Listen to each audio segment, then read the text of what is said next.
actually really high terrain. So if you notice that Major Christine Mao gives her briefing before stepping for a mission. Bagram's F-15s generally sport the Dude call sign. A funny coincidence, considering there are no dudes to be found on this mission. They've dubbed this Dudette 4707, as both crews set to step are all female.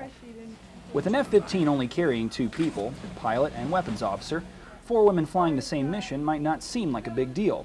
But in a career generally dominated by men, this is a rarity. And far from coincidental, this flight has been carefully arranged to be all female, to include the mission planners and crew chiefs. An appropriate way to close out Women's History Month.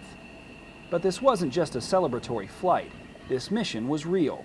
They're out to do what the F-15 Strike Eagle does best: support ground forces. We knew we were going to take off in support of Dark Knight JTAC, which is just east of here in RC East up the Konar Valley.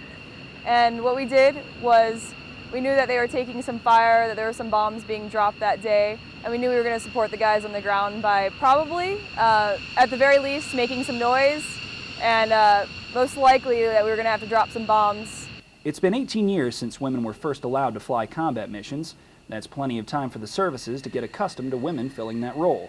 But when coordinating air support, sometimes they say they can still hear surprise in the voices of the troops on the ground.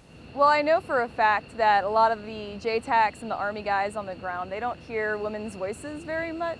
And so sometimes that's kind of exciting for them to hear our voices. And so all 4 of us being females, you know, that was definitely, it was nice for the ground guys to hear that they had, you know, women protecting them, of course.